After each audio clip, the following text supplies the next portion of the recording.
Hoje você vai mergulhar em um dos mitos mais mal interpretados da antiguidade. Você já ouviu falar de Teseu, o valente príncipe ateniense que cruzou o mar Egeu, entrou em um labirinto aterrorizante e derrotou uma criatura meio homem, meio touro. Mas e se eu te dissesse que o labirinto não era exatamente aterrorizante? E se ele nem mesmo fosse tecnicamente um labirinto? E se fosse, na verdade, apenas um celeiro muito mal sinalizado? Sim, a história de hoje não é sobre monstros e glória. É sobre alguém se perdendo entre fardos de feno. E por incrível que pareça, isso pode estar mais perto da realidade do que você imagina. Antes de se ajeitar, aproveita para curtir o vídeo e se inscrever. Mas só se você realmente gostar do que faço por aqui. E me conta nos comentários de onde você está assistindo. Que horas são aí agora? Agora, apague as luzes. Talvez ligue um ventilador para aquele barulhinho de fundo suave. E vamos juntos afundar nessa viagem noturna. Você desembarca na ilha de Creta por volta do século 13 a.C. O céu tem aquele tom dourado de fim de tarde. E o ar carrega um cheiro de terra quente, misturado com estrume fresco. Nada de tambores tribais ou bramidos monstruosos ao fundo. Só o mugido distante de algumas vacas entediadas. Você caminha até o palácio de Knossos, o famoso centro do mito. Mas ao chegar, percebe algo estranho. Não há torres sombrias, nem guardas com lanças ameaçadoras. Em vez disso, o que você vê é mais parecido com um grande entreposto agrícola. Silos, galpões, corredores largos, cheios de fardos empilhados e ventilação surpreendentemente eficaz. O labirinto. Uma sequência labiríntica, sim, mas de compartimentos de armazenamento, e não há nada de mágico nisso. Os arqueólogos já sabem há anos que o Palácio de Knossos era um verdadeiro labirinto arquitetônico, múltiplos andares, corredores interconectados, sistema de drenagem avançado, mas nada que sugira um esconderijo para criaturas mitológicas. Historiadores ainda discutem se o famoso labirinto foi mesmo uma construção propositadamente confusa ou apenas a visão embelezada de um comerciante perdido, tentando impressionar os amigos em Atenas. Você explora o lugar com cuidado. As paredes têm desenhos que confundem mais do que guiam. Nada de marcas de batalha, só algumas pichações antigas e marcas de cascos. No chão, você pisa em algo estranho. Olha para baixo. É esterco. Não dá para negar. O lugar é de fato um celeiro. Você encontra um pergaminho esquecido num canto, coberto de poeira e cheirando a umidade. Nele estão anotadas medidas de cevada, quantidades de leite e a seguinte reclamação. O touro empacou de novo no corredor dos potes. Nada sobre sacrifícios ou rituais. Apenas a vida cotidiana de um povo que sabia muito bem como cuidar de seus alimentos e do gado. Aos poucos, você percebe. O tal monstro talvez tenha sido apenas um touro selvagem, difícil de controlar. E o herói, um rapaz determinado, mas com mais experiência em puxar corda do que empunhar espada. Você se senta à sombra de uma oliveira próxima. O vento atravessa os corredores vazios do palácio celeiro, produzindo um som contínuo e suave, como um sussurro constante, relaxante, quase como se o local tivesse sido feito para isso mesmo, acalmar. E nesse momento você começa a entender. Talvez o verdadeiro mito não estivesse no monstro, nem no herói, mas na vontade humana de transformar tarefas simples, como reorganizar um celeiro, em grandes epopeias. Como a mitologia errou por pouco, você continua andando pelos corredores silenciosos, enquanto o som dos seus próprios passos ecoa entre as paredes largas. Não há sinais de batalha, nem estatuetas sinistras, nem sequer uma única armadilha escondida. Só poeira, cheiro de palha seca e o rangido eventual de alguma porta que insiste em continuar funcionando, mesmo depois de 3 milênios. Mas por que, afinal, a história ficou tão diferente? Como algo que mais parece um centro de armazenamento rural virou uma lenda sobre monstros e coragem? Para responder isso, você precisa voltar no tempo, mais no tempo ainda, para quando o mito de Teseu começou a ser contado. Os gregos antigos tinham uma imaginação fértil e uma habilidade inigualável de transformar qualquer detalhe mundano em uma narrativa dramática. Um celeiro um pouco complicado de navegar. Perfeito. Basta adicionar um rei autoritário, um arquiteto brilhante, um herói bonitão e um touro raivoso. Pronto. Temos uma história digna de ser repetida por séculos. A verdade é que os gregos contaram a história de Teseu muitos séculos depois de o palácio de Cnossos ter sido abandonado. Eles não tinham Google Maps, nem escavações arqueológicas à disposição.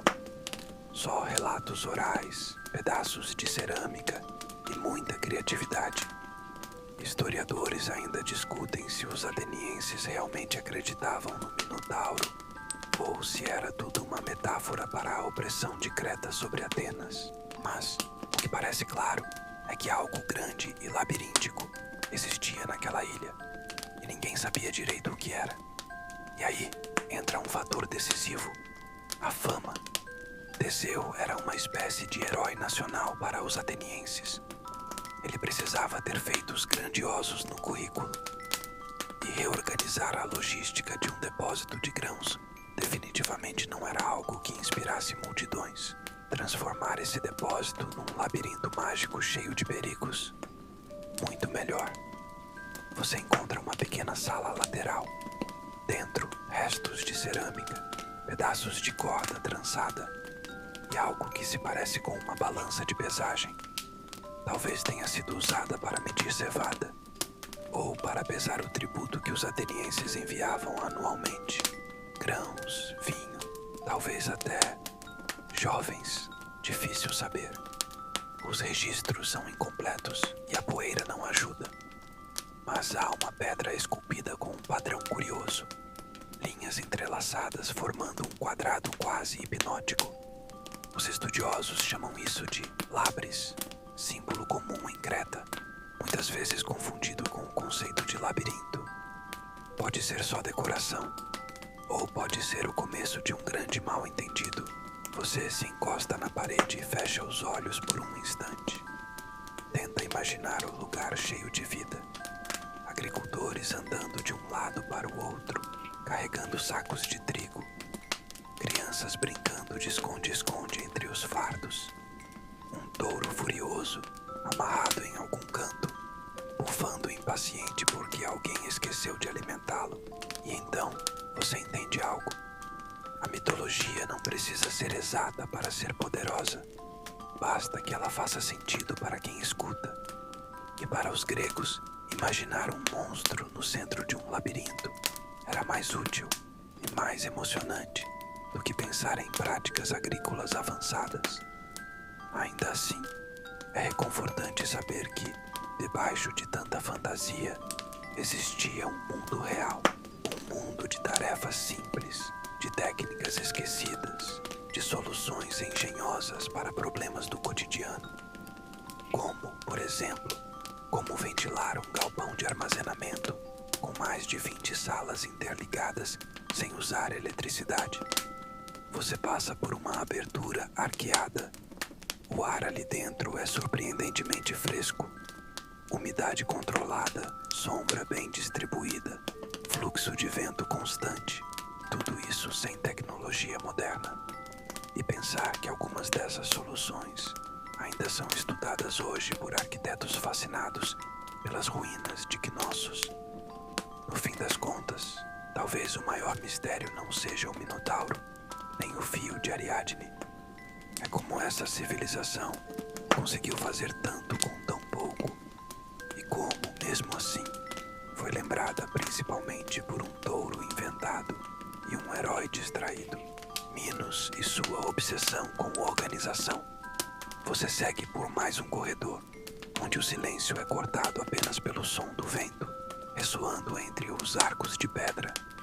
Se prestar atenção, dá quase para imaginar vozes murmurando instruções.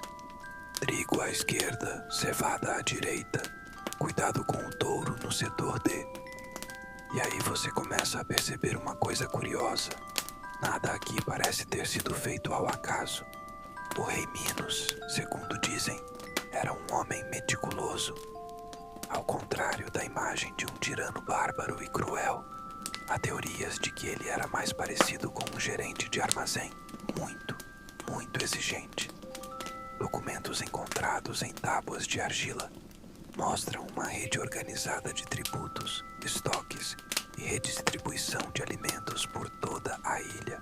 Aparentemente, Minos não governava com punhos de ferro, mas com uma planilha invisível na mente. Você imagina Minos andando por aqui, inspecionando corredores, cobrando dos servos a precisão na disposição dos jarros de azeite. Talvez ele até tenha criado um sistema de códigos.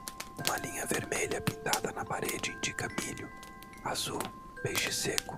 Historiadores ainda discutem se ele chegou a padronizar pesos e medidas em toda a Creta. Uma inovação impressionante para a época. Mas como um rei tão obcecado com a ordem e os estoques se viu associado a um monstro escondido num labirinto? A resposta pode estar em sua necessidade de controle absoluto. Dizem que Minos mandava construir estruturas elaboradas, não só por ostentação, mas para garantir que cada pedaço de sua produção estivesse sob vigilância. Isso incluiria corredores confusos e rotas sinuosas que dificultavam invasões ou simples furtos de trigo. Em uma época onde um verão ruim podia significar fome, proteger grãos era quase tão importante quanto proteger uma fortaleza.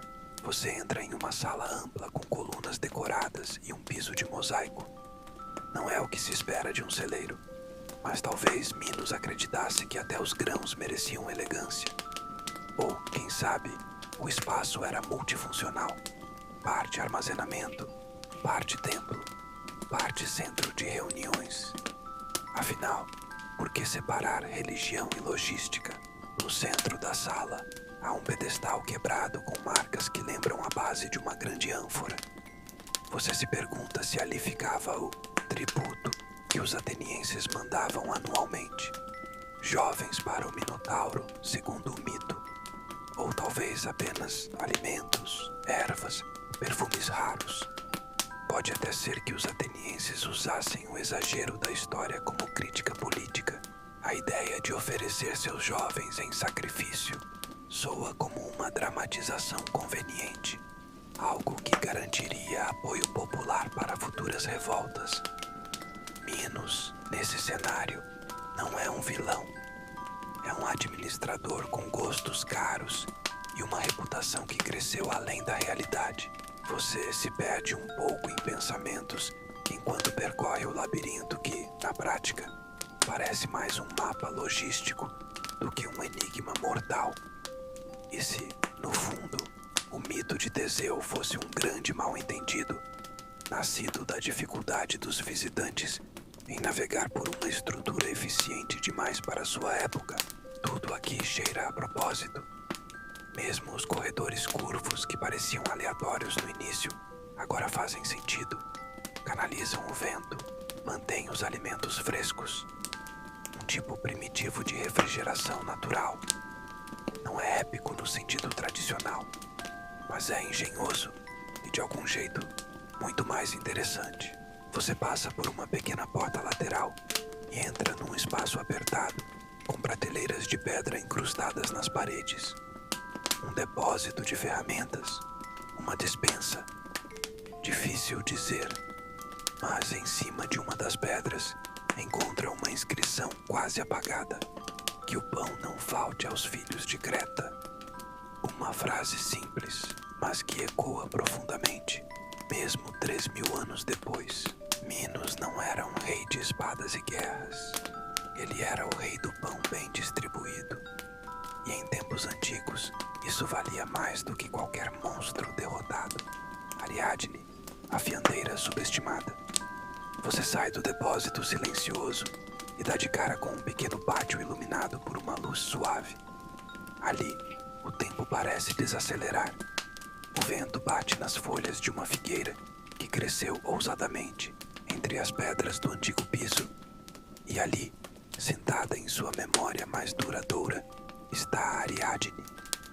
Não literalmente, claro, mas é como se o ar carregasse sua presença. O nome dela é sempre lembrado como um detalhe. A princesa que deu o fio para Teseu. Mas, convenhamos, essa descrição é tão redutora quanto dizer que Picasso pintava umas coisas. Você caminha por esse novo espaço com colunas mais finas, bordas suaves, e vê resquícios de tecidos, fragmentos de linho, fibras trançadas, restos de fiação. Esse espaço poderia ter sido um ateliê, ou, quem sabe, o próprio local onde Ariadne criou o fio que salvaria a reputação de Teseu e, acidentalmente, ajudaria a construir uma lenda confusa. A verdade é que fiar, no mundo antigo, era um ato de poder. Fiandeiras criavam as roupas que vestiam reis e os tecidos que serviam como moeda. O fio de Ariadne não era apenas simbólico. Era a representação de seu conhecimento técnico, seu domínio sobre um saber ancestral. Historiadores ainda discutem se Ariadne foi uma figura mitológica ou baseada em alguma sacerdotisa real de Creta.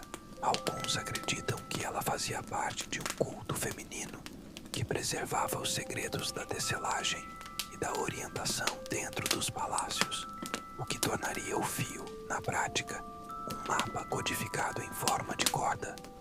Você imagina ela entregando esse fio a Teseu, não como um gesto romântico, mas com a seriedade de alguém que conhece cada canto do celeiro labirinto. Talvez ela tenha até tentado explicar. Quando sentir o cheiro de azeite, vire à esquerda. Quando ouvir os sinos das cabras, continue em frente. Mas, claro, ele estava mais focado em parecer heróico do que em prestar atenção. Ariadne não é a donzela em perigo. Ela é a engenheira de rotas, a especialista logística, a verdadeiramente por trás do sucesso da missão. Se Teseu foi o rosto do mito, ela foi o cérebro. Você se abaixa para olhar mais de perto uma parede onde há desenhos em espiral. Eles não são meramente decorativos. Parecem indicar direções, ou talvez fluxos de vento, ou, quem sabe, rotas de fuga. Nesse contexto, o fio de Ariadne não é só um artifício narrativo. É a herança de um conhecimento muito prático, mas também profundamente simbólico. Imagina-se na pele dela, filha de um rei obcecado por ordem, crescendo entre celeiros labirínticos, ouvindo as histórias infladas sobre um monstro que não passava de um animal irritado. Como será que ela via tudo isso? Talvez com um misto de tédio e ironia. Talvez tenha criado o fio mais por paciência do que por paixão. Você se encosta numa das colunas e fecha os olhos por um instante.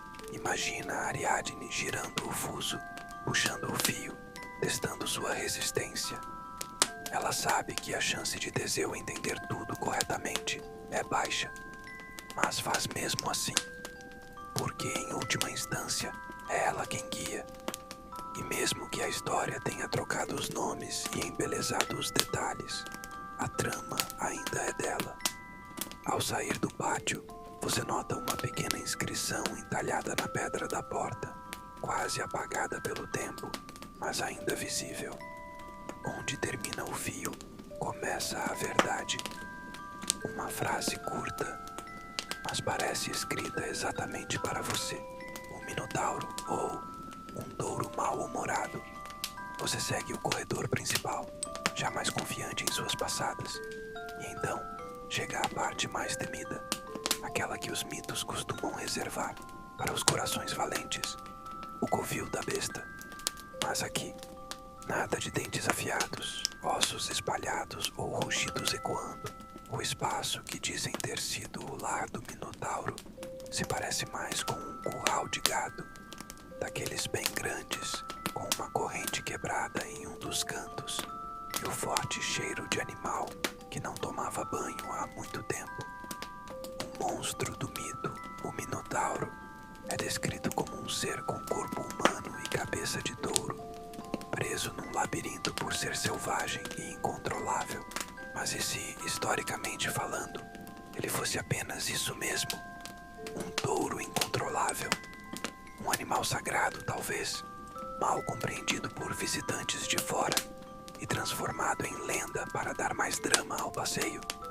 Na cultura minoica, o touro era uma figura central. Eles praticavam um esporte ou ritual chamado taurocatapsia, onde jovens corajosos saltavam sobre touros em movimento. Isso, por si só, já beira o mito. Imagine um ateniense comum vendo esse espetáculo. Jovens voando por cima de touros gigantes, roupas coloridas, música e gritos. Claro que ele voltaria para casa dizendo que viu meio touro, meio demônio devorando gente. Você encosta numa pilastra e observa as marcas nas pedras. Arranhões curvos, profundos, como se algo pesado e com chifres tivesse passado por ali repetidamente. Há também manchas mais escuras no chão. Não sangue, mas algo mais próximo de esterco antigo, seco. Uma lembrança silenciosa da verdadeira criatura que habitava aquele lugar. Historiadores ainda discutem se o Minotauro foi uma metáfora política, um aviso contra o poder cretense, ou apenas um erro de tradução passado, adiante por séculos. O nome Minotauro pode significar touro de Minos, o que, se você parar para pensar, soa mais como o nome de um animal de estimação do que de um monstro. Você imagina o jovem Teseu entrando nesse espaço, preparado para o pior, com espada em punho, músculos tensionados, coração acelerado, apenas para dar de cara com um touro velho, cansado, preso por uma corda gasta e bufando de tédio. Teseu, com aquela coragem típica de quem não quer perder a pose, provavelmente fez o que qualquer um faria diante de uma situação embaraçosa. Transformou a história inteira numa epopeia. Talvez ele nem tenha lutado. Talvez só tenha aberto o portão errado e o touro tenha fugido para o pasto. E pronto. Derrotei o Minotauro. Você olha em volta. O espaço é funcional. Ranhuras no chão para escoamento de líquidos. Áreas mais elevadas para observação ou descanso dos tratadores. E até um pequeno canal de água que provavelmente servia para limpeza. Nada aqui parece ter sido construído com intenções malignas. Ao contrário, é o tipo de lugar que alguém se esforçou muito para manter limpo, organizado, habitável, para um touro. E então, ao sentar num dos bancos de pedra, você sorri com a ironia disso tudo. A lenda sangrenta do Minotauro talvez tenha começado com alguém reclamando de ter que limpar o curral de um animal que vivia emburrado. Algo como: se eu tiver que entrar naquele labirinto de novo, com aquele bicho me encarando, juro que prefiro enfrentar um monstro. E, como acontece com todas as boas histórias, alguém ouviu, exagerou e espalhou. E assim nasceu uma das criaturas mais famosas da mitologia ocidental, baseada possivelmente em um touro irritado e um herói com mais ego do que espada. Arquitetura da confusão. Você avança por um corredor estreito, onde o teto é tão baixo que precisa abaixar a cabeça. A luz que entra pelas aberturas nas pedras cria sombras irregulares nas paredes. E por um breve momento, você entende como o lugar pode ter parecido um labirinto de verdade. Não porque foi feito para confundir, mas porque quem o projetou claramente achava que linear era um conceito superestimado. Essa ala do palácio é diferente das outras. Aqui, as passagens se cruzam em ângulos estranhos e o chão é inclinado de formas inesperadas. Em uma curva apertada, você dá de cara com outra curva apertada. Você ri baixo. Aquilo é quase um teste psicológico. Quanto tempo até você desistir e voltar? Segundo alguns arqueólogos modernos, essa confusão toda pode ter sido intencional, mas com propósitos muito práticos. O labirinto, ou melhor, a estrutura de Knossos, parece ter sido desenhado para permitir ventilação cruzada, controle de temperatura e aproveitamento da luz solar indireta. Em outras palavras, um ar-condicionado de pedra com design improvisado. Historiadores ainda discutem se Dédalo, o lendário arquiteto do labirinto, existiu de fato. Há quem diga que ele foi a personificação simbólica dos engenheiros da época. Outros acreditam que o nome pode ter vindo de uma raiz linguística relacionada à habilidade manual. Seja como for, quem desenhou esse lugar certamente sabia o que estava fazendo, mesmo que os visitantes não soubessem como sair depois. Você se detém numa área central, com colunas vermelhas e piso de mosaico irregular. Algumas das pedras têm buracos, como se fossem suportes para plataformas móveis. Seria possível que partes do palácio fossem modulares? Você imagina as peças sendo movidas como num jogo de tabuleiro. Fecha aqui, abre ali, bloqueia aquele corredor. Pronto, agora ninguém mais acha a saída. É fácil imaginar por que um visitante, especialmente um jovem estrangeiro com um ego inchado e uma espada curta, poderia descrever o lugar como impossível de escapar. Não por ser mágico, mas por ser absurdamente mal sinalizado. Teseu não venceu o labirinto. Ele sobreviveu ao que, no fundo, era um teste de paciência e senso de direção. Você tenta lembrar quantas curvas já fez desde a última porta. 5, 7. E aquele corredor que parecia levar para fora acabou voltando para o mesmo ponto, só que de outro ângulo. É como andar em um shopping antigo, daqueles sem janelas, onde você jura que está perto da saída, mas acaba em frente à mesma loja de camisetas 3 vezes. Há também a teoria de que parte da confusão vinha de rituais religiosos. Alguns estudiosos sugerem que os caminhos curvos e os espaços fechados eram usados em cerimônias. Andar em círculos, entrar e sair de espaços apertados. Tudo isso poderia ter simbolizado morte e renascimento. A experiência de se perder era, em si, parte do rito. Você encontra um pequeno nicho na parede, decorado com desenhos de espirais e formas geométricas. Talvez um altar, ou apenas um canto de descanso para os trabalhadores. Um recipiente de barro ainda está lá, lascado, mas inteiro. Dentro, restos de grãos. Você toca a borda do vaso e sente a textura irregular, feita à mão. Nenhuma pressa, nenhum glamour. Apenas utilidade. E de repente, você percebe. O labirinto nunca foi um enigma a ser resolvido, mas um sistema para se aprender com o tempo. Algo que só fazia sentido para quem o conhecia bem. Como um jogo em que as regras são passadas por gerações. Não havia monstros ali, só memória e método, enquanto retorna ao corredor principal. Agora, com mais calma, você entende. O terror não vinha do espaço, vinha do desconhecido. E poucos mitos ilustram isso tão bem quanto esse. Onde se perder entre corredores é menos assustador do que admitir que nunca entendeu o mapa. Jogos Olímpicos de trator imaginário. Você se encontra agora em uma clareira interna, um pátio amplo e ensolarado, no coração do que antes parecia um emaranhado sem fim. Aqui, O vento sopra com mais liberdade e há espaço para caminhar sem medo de bater a testa numa viga baixa ou tropeçar em potes antigos. É como se o labirinto tivesse dado uma pausa e oferecido um campo de recreio para os trabalhadores, ou talvez para os jovens que cresceram entre corredores e fardos de feno. O mito não fala sobre isso, mas você começa a imaginar o lado mais leve da vida entre essas pedras. E se, entre uma tarefa e outra, as crianças de Knossos organizassem suas próprias Olimpíadas, nada com lanças ou discos, mas com tarefas que imitavam o trabalho dos adultos? Quem transportava mais palha em menos tempo? Quem empilhava ânforas com mais equilíbrio?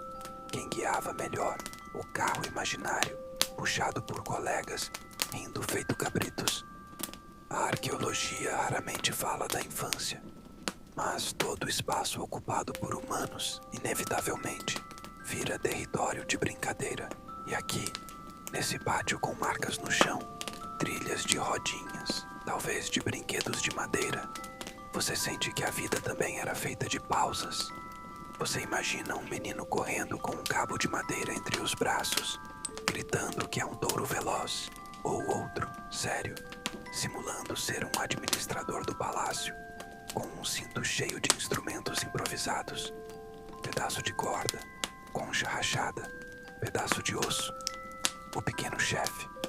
Historiadores ainda discutem se o palácio de Knossos foi usado apenas por elites ou também por aprendizes e filhos de servos, mas muitos artefatos infantis já foram encontrados. Miniaturas de ferramentas, bonecos de barro, instrumentos musicais, coisas que só existem onde há tempo para brincar.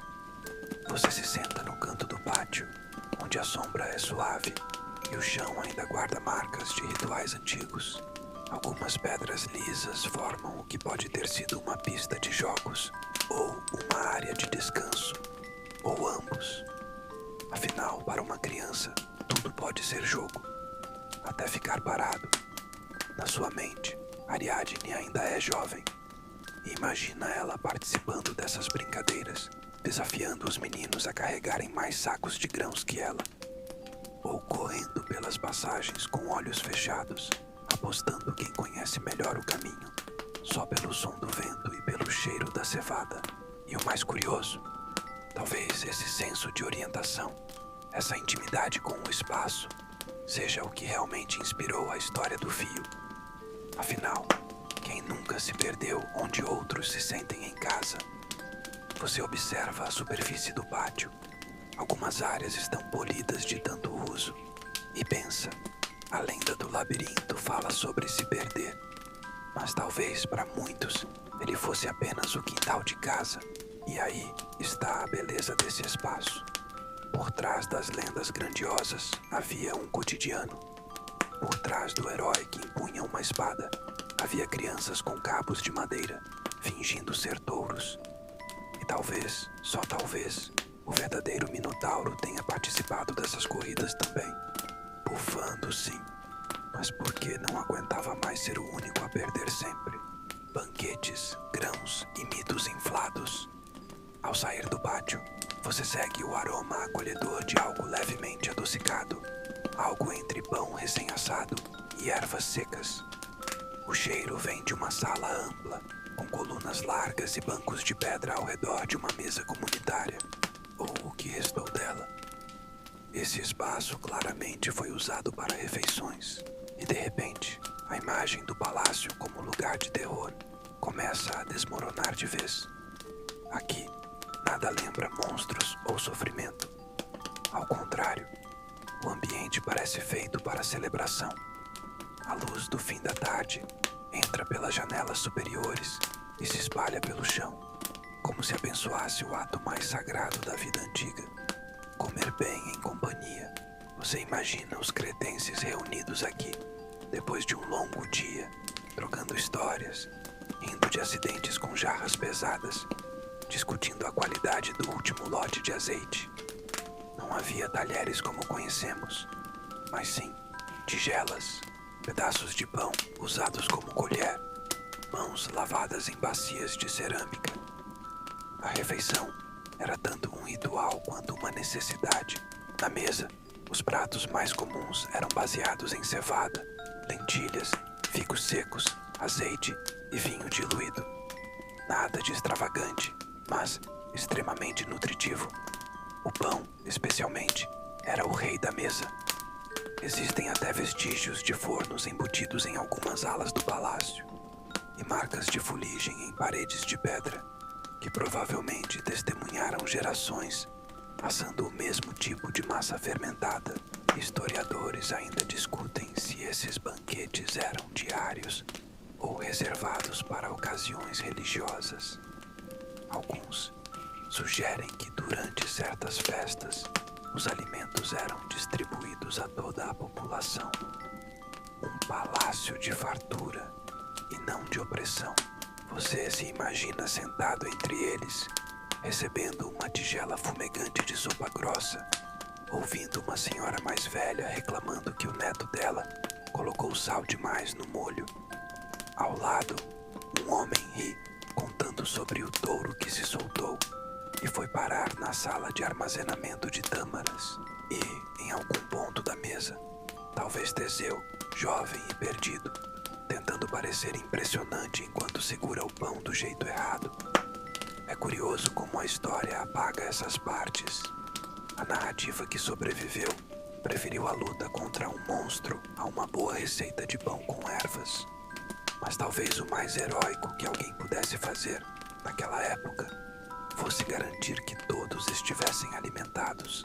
Você nota inscrições simples nas paredes, desenhos de uvas, símbolos circulares, possivelmente indicando ciclos de colheita, e até mesmo figuras dançando em roda. É o tipo de cena que ninguém associa a um labirinto mortal. Mas aqui está, teimando em existir, cheia de alegria. E então, ali sentado, com o sol batendo suave nas costas e o cheiro imaginário do pão preenchendo o ar, você sente que essa era a verdadeira essência de Creta. Não um lugar de medo, mas de fartura.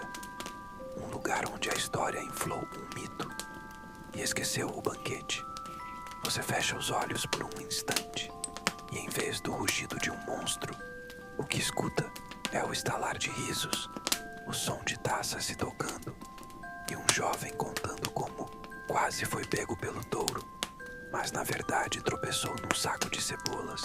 E assim, lentamente, mais um pedaço da lenda se desfaz. Teseu, herói ou estagiário rural.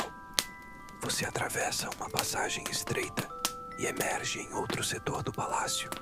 Este, um pouco mais bagunçado, com ferramentas abandonadas e o que parecem ser antigas calhas de irrigação, entupidas com detritos fossilizados.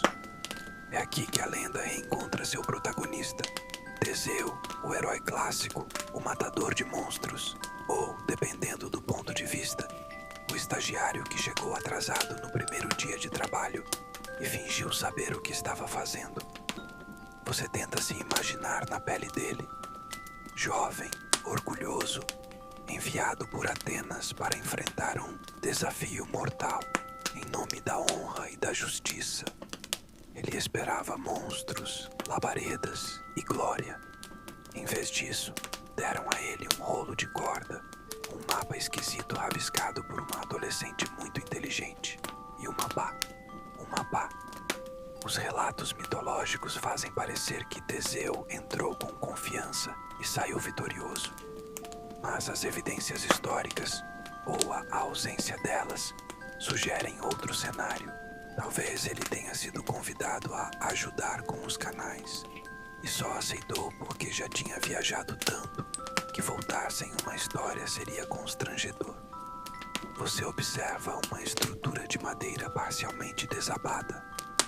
Era parte de um sistema de drenagem que direcionava a água de chuva para reservatórios internos. Muito engenhoso, mas também altamente sujeito a entupimentos, especialmente se alguém, digamos, jogasse restos de frutas dentro, achando que era o lixo.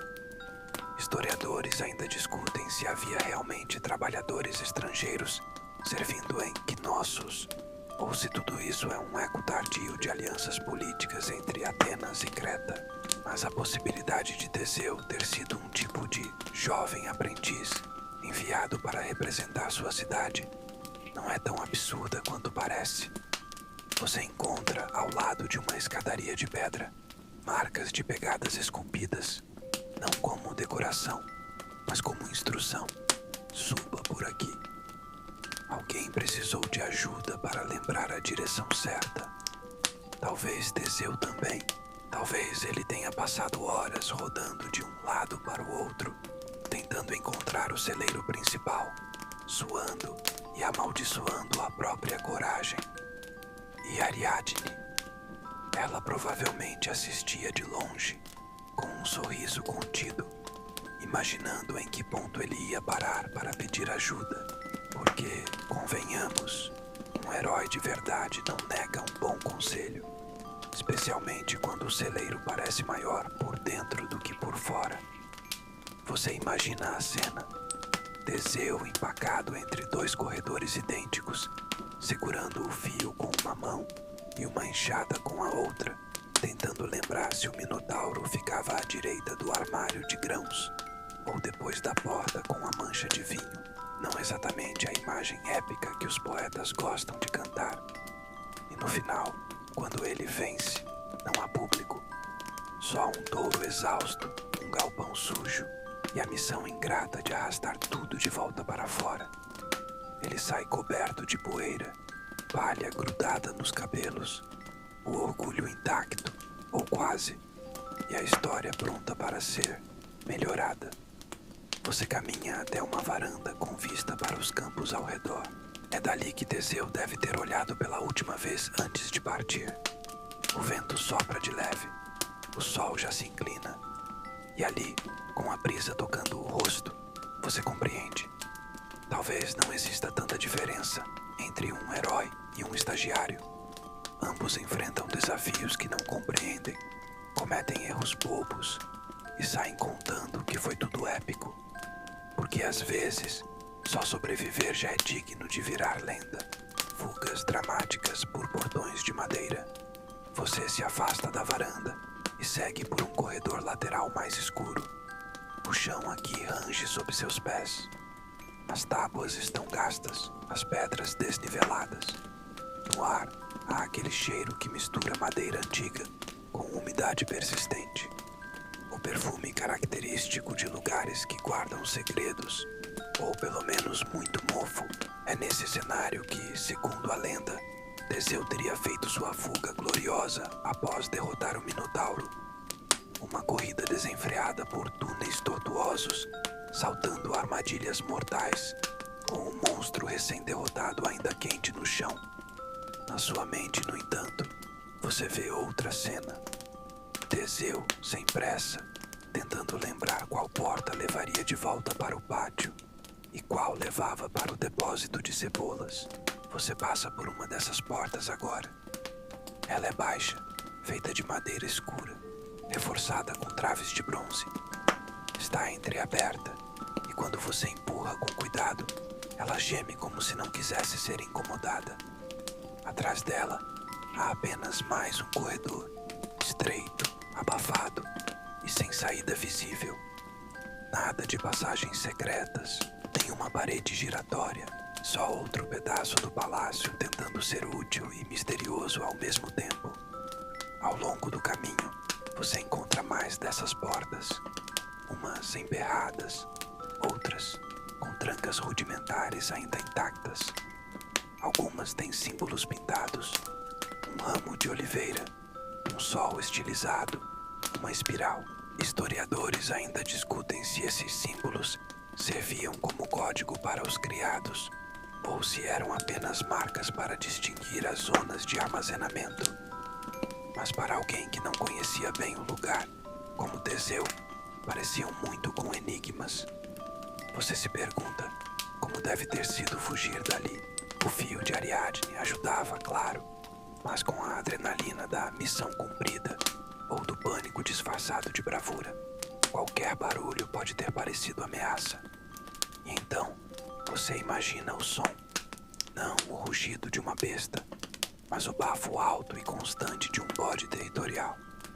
Talvez o verdadeiro responsável por tantas fugas apressadas no passado. Você chega a uma grande porta dupla, de madeira robusta e ferrolhos gastos. Diferente das outras, essa parece ter sido uma saída importante. Há sinais de desgaste no chão logo em frente. Sulcos deixados por rodas ou cascos, talvez por onde os mantimentos eram levados para fora, ou onde os visitantes importantes faziam sua entrada, confusos, impressionados e facilmente manipuláveis por uma boa história. Você empurra uma das folhas. Ela se abre com um estrondo abafado, revelando a luz do exterior, à vista. Uma rampa de pedra que desce para o que restou dos jardins, agora tomados por mato alto, mas ainda exibindo caminhos de pedra e muros baixos. Você respira fundo. O ar livre tem cheiro de figo maduro e poeira seca. Foi por aqui, talvez, que Teseu saiu, não correndo, como dizem os contadores de histórias, mas andando, com os ombros doloridos, o estômago roncando e o fio enrolado em volta do braço como um novelo esquecido. E o que é mais provável, sem saber ao certo se devia se sentir vitorioso ou só aliviado. A fuga, afinal, nunca foi sobre escapar de um monstro. Foi sobre escapar do desconforto de não saber onde estava. E quando você pensa nisso, percebe que o medo real nunca esteve no Minotauro, mas no fato de estar em um lugar que não foi feito para você. Perdido entre portas idênticas, símbolos crípticos e animais temperamentais, o verdadeiro desafio era sair com alguma dignidade. Você dá um último olhar para dentro. O escuro agora parece menos ameaçador e pensa, talvez Teseu tenha, sim, enfrentado algo terrível. Um bode furioso, portas emperradas, um caminho que nunca levava a lugar algum. Uma fuga dramática, mas só porque alguém empurrou a porta errada. E isso, convenhamos, acontece até hoje. O fio, o feno e a frustração. Você retorna para o interior do palácio, seguindo os rastros do que, dizem, teria sido a mais engenhosa solução de Ariadne. O famoso fio. Uma ideia brilhante, simples, elegante. Mas aqui, andando de novo pelos corredores que agora você conhece um pouco melhor, a genialidade do plano começa a aparecer. Um tanto otimista. Imagine a cena. Você com um novelo de corda amarrado na cintura, andando por um espaço úmido, cheirando a palha velha, tentando parecer confiante, enquanto tropeça em pedras soltas e passa por galinhas que claramente não foram avisadas de que aquele lugar deveria ser mortal. O fio de Ariadne é vendido como um símbolo de sabedoria e esperança, mas na prática deve ter sido uma experiência frustrante. Ele prende, enrosca, afrouxa. Em espaços apertados como os que você percorre agora, a corda arrasta no chão, levanta poeira, pega restos de feno. Mais de uma vez, você precisa parar para imaginar Teseu com o rosto enfiado numa teia de aranha, porque o fio travou atrás de uma ânfora. Você vira à direita, ou foi à esquerda. Não importa. O labirinto parece brincar com sua memória. O cheiro muda subitamente. Menos feno, mais umidade. Você pisa em algo macio. Claro, de novo o esterco. Você olha para trás. Se tivesse um fio, provavelmente ele estaria preso em algum gancho decorativo há 5 minutos. Historiadores ainda discutem se o uso do fio foi uma invenção literária posterior ou parte de uma tradição ritual mais antiga. Há quem acredite que o fio era, na verdade, um caminho previamente marcado, com símbolos nas paredes, desenhos no chão, ou até trilhas de grãos, o que num celeiro seria um convite para ratos. Outros sugerem que ele nunca existiu e que Ariadne guiou Teseu pessoalmente, o que levanta a questão: quem realmente foi o herói aqui? Você encosta numa parede para descansar. Em uma pedra há uma gravura, uma linha ondulante atravessando símbolos repetidos. Talvez o registro esquecido de uma rota ou um mapa em código. Talvez o fio nunca tenha sido um objeto. Talvez fosse uma canção, um ritmo a seguir pelos corredores, um segredo passado de fiandeira para fiandeira. Mas o fio da narrativa, esse sim, é resistente. Ele sobreviveu ao tempo, ao desgaste, às más traduções. É prático, visual, fácil de entender. A ideia de alguém escapando de um labirinto por uma linha de segurança conecta algo primitivo em todos nós. O medo de se perder, o desejo de voltar. E isso te faz pensar. Quantas vezes você mesmo, sem saber, já esteve preso em seus próprios labirintos, aqueles do cotidiano, da ansiedade, da dúvida. E quantas vezes desejou um fio, qualquer fio, para te levar de volta ao que era simples. Você olha em volta e percebe que sabe onde está, sem mapa, sem corda, sem ajuda, apenas prestando atenção ao que o lugar oferece. O som do vento, o cheiro do pão vindo de longe, a leve inclinação das pedras. Talvez o fio nunca tenha sido necessário. Talvez o que Ariadne ofereceu a Teseu tenha sido mais simbólico do que literal. Um voto de confiança, um lembrete de que, por mais tortuoso que pareça, todo labirinto tem saída, mesmo que envolva um pouco de esterco no caminho. E no fim, se a única coisa que você carrega é feno grudado na túnica e a lembrança de quantas vezes prendeu o pé na corda, que seja, isso também é aprendizado. Historiadores confusos, você, também você, entra agora numa sala mais escura e silenciosa. As paredes aqui são revestidas com pedras mais lisas, mais precisas. Algumas estão rachadas, mas ainda assim há algo de cerimonial no ambiente, como se esse fosse um espaço destinado à memória ou à reflexão. E ali, pousados em suportes de pedra, estão fragmentos de tábuas de argila e cerâmicas quebradas, rabiscadas com símbolos que tentam contar histórias, mas parecem falar em código. Aqui é onde as versões da realidade se misturam, onde arqueólogos, linguistas e historiadores tentam, há séculos, montar um quebra-cabeça que insiste em faltar peças.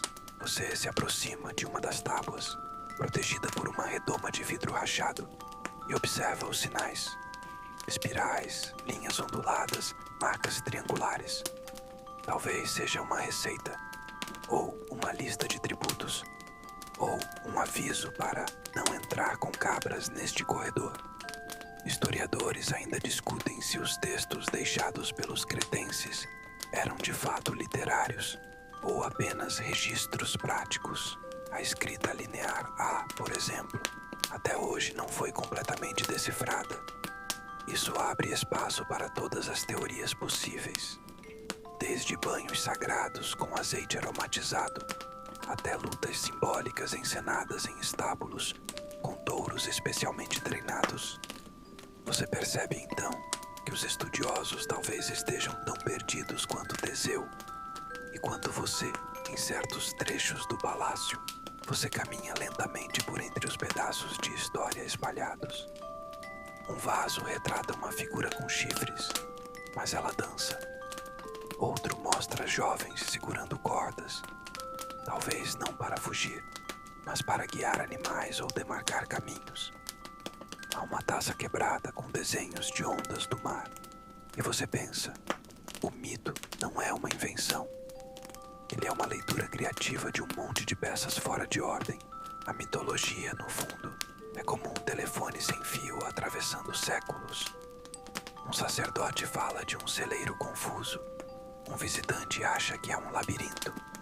Um poeta transforma o labirinto em símbolo do medo. E um contador de histórias decide que isso tudo precisa de um monstro. Pronto, nasce uma lenda. Você se senta num banco de pedra. O silêncio aqui é profundo, quase sagrado. E nesse vazio, a dúvida surge como um sussurro. O que de fato aconteceu aqui?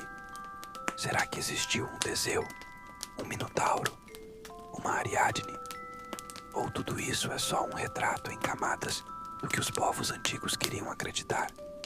É um pensamento desconcertante, mas também confortante, porque perceber que ninguém tem certeza absoluta sobre o passado abre espaço para imaginar, para brincar, para repensar o herói, o monstro, o labirinto, como símbolos maleáveis.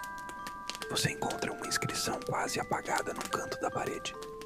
Ela diz: se o caminho não for claro, observe o chão. Um conselho simples, mas eficaz. Afinal, até os historiadores mais respeitados às vezes têm que se ajoelhar no pó para entender o que veio antes. Você se levanta devagar, percebendo que essa sala, cheia de restos e incertezas, talvez seja o coração verdadeiro do palácio. Não aquele das batalhas ou dos banquetes, mas o que mantém vivo o mistério, onde a dúvida não é um problema, mas uma ponte entre o real e o possível. E é aqui, nesse espaço de perguntas, que você percebe: você também é parte da lenda agora. Não como herói ou monstro, mas como aquele que tentou entender a morte-lenda do mito. Você segue por um corredor lateral que parece menos frequentado. Pedras soltas, vegetação crescendo entre as rachaduras e o cheiro de terra úmida misturado com um aroma quase doce da decomposição lenta. Aqui, o palácio não se impõe mais. Ele cede ao tempo, às raízes, à poeira. Você sente como se estivesse caminhando por cima das lembranças que o próprio lugar tenta esquecer. Este é o canto das histórias que vão morrendo devagar, aquelas que um dia já brilharam, mas que foram substituídas por outras, mais emocionantes, mais comerciais. Você encontra uma parede desbotada, com pinturas quase invisíveis. Em vez de cenas de luta, há pessoas trabalhando, carregando sacos, empilhando cerâmica, varrendo. O cotidiano, aquilo que ninguém achou importante preservar. Nas versões mais épicas, você toca a pedra, está fria, levemente úmida. E nesse toque você entende que boa parte da vida cretense se perdeu não porque foi destruída, mas porque foi ignorada. Historiadores ainda discutem por que algumas narrativas ganham o status de mito e outras não. O que faz uma história ser lembrada por milênios, enquanto outra desaparece em uma geração? A resposta talvez esteja nas emoções que despertam. O Minotauro causa medo. Teseu inspira coragem.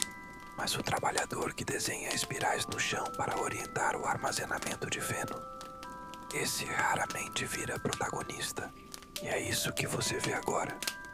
Os rastros das histórias que não venceram a batalha contra o tempo. Há inscrições riscadas, como se alguém tivesse tentado reescrever algo ou apagar. Um vaso quebrado mostra uma figura humana com cabeça de animal, mas sem contexto. Seria o Minotauro ou apenas uma máscara ritual? Você se lembra de algo que um velho guia disse certa vez: as ruínas não guardam o passado, elas revelam a nossa vontade de vê-lo de um jeito específico. E nesse momento, você percebe que o mito de Teseu nunca morreu. Ele apenas sufocou outras verdades que existiam ao lado. Você caminha mais um pouco e encontra um amontoado de entulho, madeira apodrecida, pedras desabadas, folhas secas. Em cima, uma estátua caída, tão gasta que é impossível identificar o que representava. Você se abaixa e nota uma base com inscrições corroídas. Consegue decifrar apenas duas palavras: lembrança e trabalho. Talvez esse fosse um monumento a alguém como Ariadne, ou ao pedreiro que construiu esse setor, ou, quem sabe, ao animal que aqui viveu, injustamente transformado em lenda. Você senta em uma pedra próxima e observa. Nada acontece. O silêncio é completo, mas há uma sensação, um peso no ar. como se o espaço inteiro sussurrasse: fomos mais do que disseram que éramos. E é nesse instante que o mito, tal como é conhecido, começa a morrer um pouco dentro de você. Não com tristeza, mas com alívio, porque você agora sabe que o mundo antigo era mais vasto, mais banal, mais engraçado e mais humano do que as lendas permitiram que fosse. A morte do mito, afinal, não é um fim, é um convite para ouvir outras vozes, encontrar outras versões, para entender que, sob cada herói, existe alguém que só queria saber onde fica a saída. De volta a Atenas, com cheiro de celeiro, você sai das partes mais profundas do palácio, agora com os olhos acostumados à penumbra e os pés cansados de andar sobre pedra e palha. O céu lá fora mudou. A luz do entardecer colore as paredes externas com um tom dourado desbotado. O vento que te recebe traz poeira, um pouco de sal vindo do mar e um traço teimoso de estrume seco que parece ter se agarrado à barra da sua túnica. A história oficial diz que Teseu voltou para Atenas em glória, a bordo de um navio negro com velas brancas, símbolo de sua vitória. Mas você sabe agora que talvez ele tenha voltado em silêncio, sem trombetas, coberto de suor, com a pele marcada pelo sol cretense e a mente cheia de perguntas.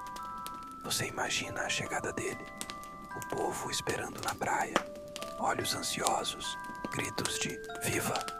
e Teseu descendo do barco, olhando para o chão, coçando a cabeça, tentando decidir se contava a história como realmente foi, ou como gostariam de ouvir. Derrotei o Minotauro, ele talvez tenha dito, e ao ver os olhos arregalados de admiração ao seu redor, decidiu deixar assim. Não mencionou a corda que prendeu na perna, nem a queda que levou dentro do depósito de grãos. Não falou do bode que o perseguiu por 2 corredores até que ele precisasse se esconder atrás de uma pilha de ânforas. E certamente não contou que passou boa parte da aventura tentando descobrir onde estavam os banheiros. Historiadores ainda discutem se o retorno triunfal de Teseu foi, de fato, celebrado ou apenas romantizado em registros muito posteriores. Não há evidência concreta de uma recepção épica, e algumas versões até dizem que ele esqueceu de trocar as velas do navio, provocando o suicídio do próprio pai.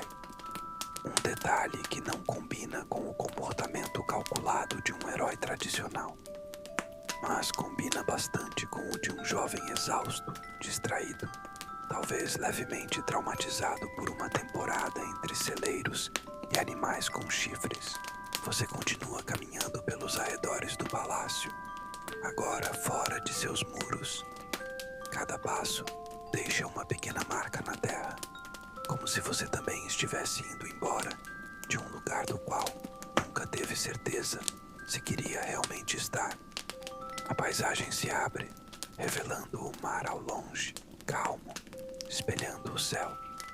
Ao seu lado, algumas oliveiras crescem tortas pelo vento, mas fortes, e você entende. Voltar para casa nunca é simples, mesmo que o caminho esteja livre, porque você volta diferente, e ninguém lá sabe o que você viveu. Teseu deve ter se sentido assim, um herói por fora, mas por dentro, alguém que passou dias dormindo mal, comendo pão seco, limpando a areia da bota e tentando entender por que um celeiro tinha tantos corredores. Você se senta numa pedra alta e observa o mar, imaginando o navio de Teseu partindo, deixando para trás não um monstro, mas um palácio de confusão, rotina e arquitetura genial. E ali, no silêncio quebrado apenas pelo som das ondas e de um pássaro que insiste em cantar fora de ritmo, você compreende a sabedoria em aceitar que os mitos servem mais para entreter do que para informar, mas a paz em conhecer a realidade por baixo deles. Mesmo que ninguém acredite quando você contar, tudo bem, porque você esteve lá, você viu, Você cheirou o celeiro, o legado, esquecido da logística. Cretense, você caminha lentamente pela trilha de volta ao porto. O caminho é estreito, ladeado por pedras gastas e algumas flores silvestres que insistem em brotar entre as fendas. Ao longe, o palácio de Knossos vai se tornando um contorno discreto contra o céu, e com ele, o mito começa a se afastar também. Não como quem é desmentido, mas como quem recebe um aceno respeitoso e é deixado em paz. Teseu virou lenda, Ariadne virou símbolo, o Minotauro virou medo com chifres. Mas, e quem construiu aquele sistema de canais, aqueles silos, aquelas escadas secretas para o sol entrar, sem ferir os olhos de quem carregava peso? Esses ninguém lembra. Você passa por uma oliveira antiga. As folhas sussurram com o vento. E você imagina quantas pessoas, nos séculos passados, já pararam sob sua sombra, carregando fardos de grãos ou ânforas de azeite. Nenhum deles virou personagem em peça de teatro. Nenhum deles ganhou estátua. E ainda assim, sem eles não haveria palácio, nem fio, nem mito. A logística de Creta era uma obra-prima esquecida. Um sistema em que cada corredor, cada escada, cada muralha parecia confuso, apenas para quem não o entendia. Mas para quem vivia lá, tudo fazia sentido. O fluxo de pessoas, produtos, animais, tudo cuidadosamente planejado para garantir que a cevada fosse armazenada seca, que o leite não azedasse, que o azeite não pegasse sol.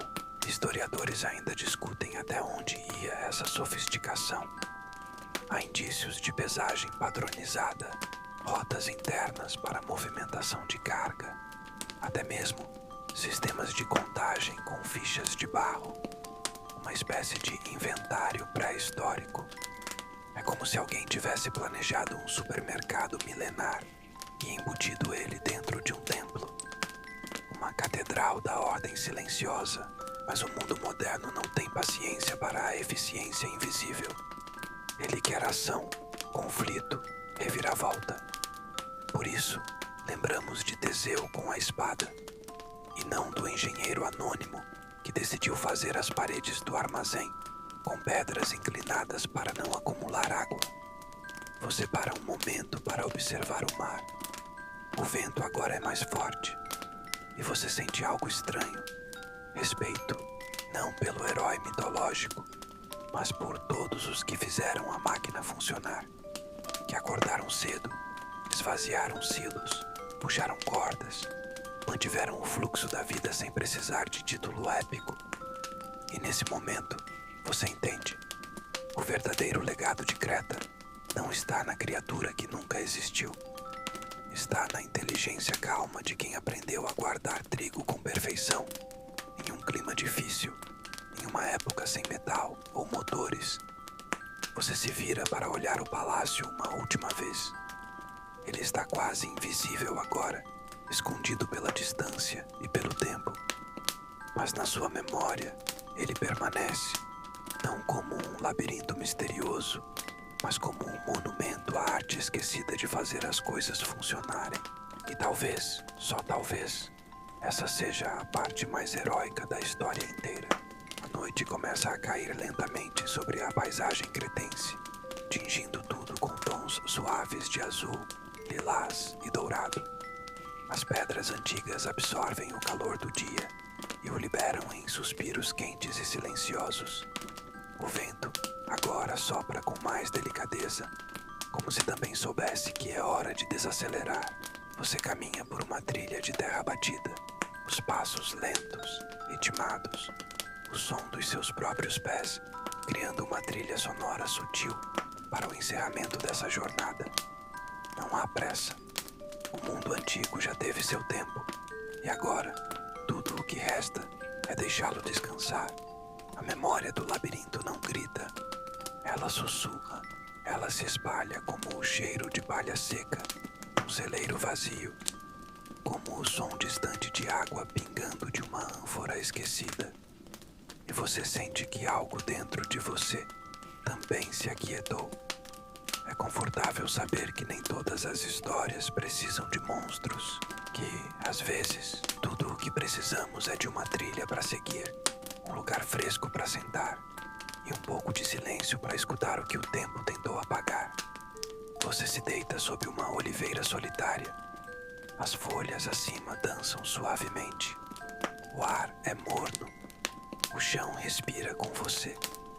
A sensação é de segurança, como se nada pudesse te alcançar ali. Nem ruído, nem memória pesada, nem medo. Você fecha os olhos e o último som que ouve é o leve estalar de folhas, como se o mundo dissesse baixinho: você chegou. Tudo está bem agora. Boa noite.